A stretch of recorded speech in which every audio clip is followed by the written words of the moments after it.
America faced death as a nation. Here in commemoration, 10 immortal sentences were spoken that have memorialized unto all eternity the time, the place, and the occasion.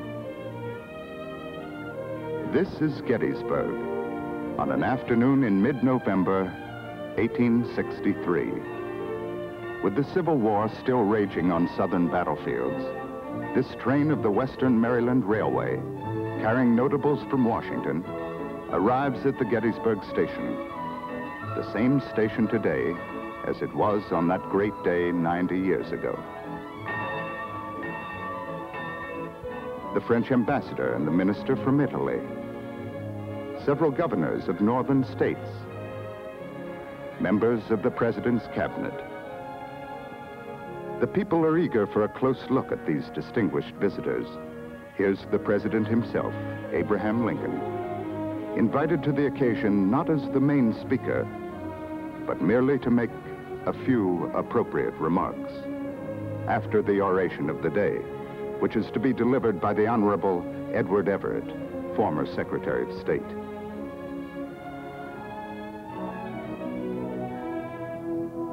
Affectionate greetings for the president from the father of a boy who lost his life at the Battle of Gettysburg. But there are some in this gathering who feel no affection and have no respect for Abraham Lincoln. They chant a popular street ditty of the day, "We'll hang Abe Lincoln to a sour apple tree." But the president gives no sign that he hears the words of hatred and contempt. He bows in humble gratitude to those of goodwill who have come to welcome him. Today, Gettysburg is in a festive mood, for never before has a president of the United States honored the town with his presence. The president on horseback, ready to review the parade as it moves across the square and down the street. First in line, an honor guard of U.S. Marines. From the early days of his youth through the years into the White House, he has been known for his backwoods humor and his ability to make people laugh. But there is no laughter in Abe Lincoln today. To him, this is too solemn an occasion. These men are on leave from their regiments and camped along lines of battle many miles to the south. For them, this is a wonderful holiday, marching in clean parade dress uniforms. For them, no sounds and sights of desperate fighting, no musket fire or roar of cannon, no flying shrapnel or bayonet charge. But they know that when the day is ended, they must return to the front lines, to the blood-stained battlefield south of the Mason-Dixon line. No one knows on this day how long the war will go on. For almost 2 years, the North and South have fought, the tide of fortune shifting from one side to the other, and then back again. History tells us the course of fortune from this day of dedication in the town of Gettysburg on November 19, 1863, to the final verdict at Appomattox Courthouse on April 9, 1865. But what we see here is history in the making, with battles still to be fought and the fate of the nation still in the balance. And on this day of dedication, there's no one to foretell what the future holds in store. This gaunt, sad-faced man in the stovepipe hat can only hope and pray that final victory shall be ours, that the Union shall be preserved. He is here today in the line of duty, the duty of a nation's leader to put aside the heavy responsibilities of his great office and to appear among the people, to join with them, to be one with them in their public celebrations and ceremonies. The townspeople of Gettysburg in the procession, for them not a solemn occasion, but a time for patriotic celebration, on horseback, in carriages, on foot. Ladies in their brightest finery, children in holiday mood, workers, doctors, lawyers, shopkeepers, farmers from the surrounding countryside, all gathered to do honor to their president and to the dead who lie buried on the slopes of what was only 4 months ago a raging battlefield. Many of their comrades in arms are among those brave dead. Men in the prime of life who died for the right as it was given them to see the right. From the North and South alike. The prayer of Abraham Lincoln is that from the great tragedy of their death may come a flag of one united land, a land of freedom for every man whose home it is. Not a nation divided, the union of the North and the Confederacy of the South, but a stronger, richer nation, one and indivisible.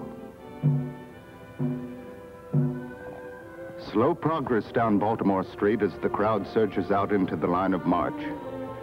But the president is a patient man and does not mind.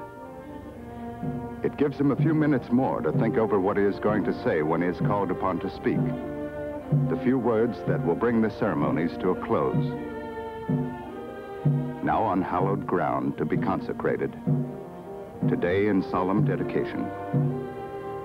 Here the Battle of Gettysburg was fought. 160,000 men in desperate conflict. More than 50,000 of them died in that battle. Today, we the living are gathered here to do them honor.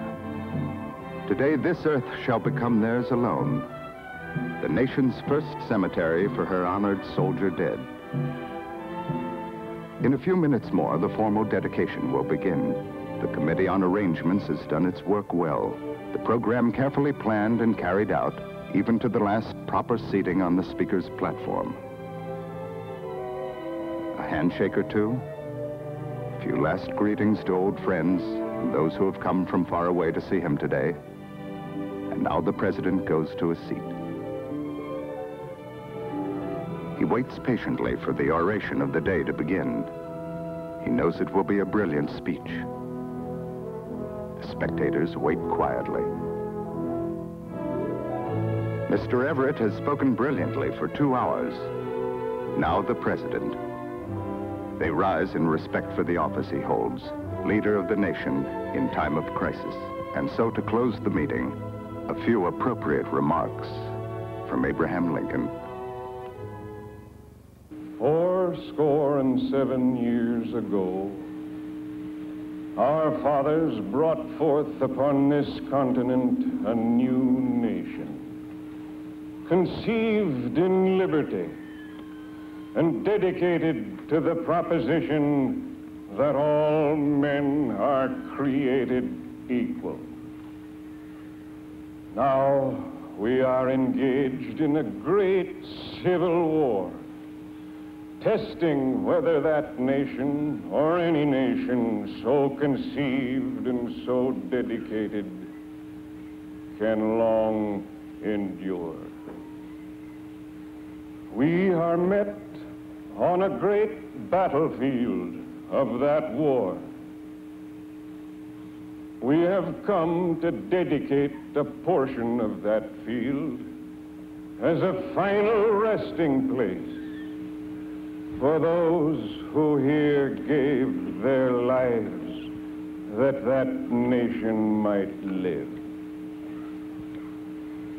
It is altogether fitting and proper that we should do this, but in a larger sense, we cannot dedicate, we cannot consecrate, we cannot hallow this ground. The brave men, living and dead, who struggled here, have consecrated it far above our poor power to add or detract. The world will little note nor long remember what we say here, but it can never forget what they did here.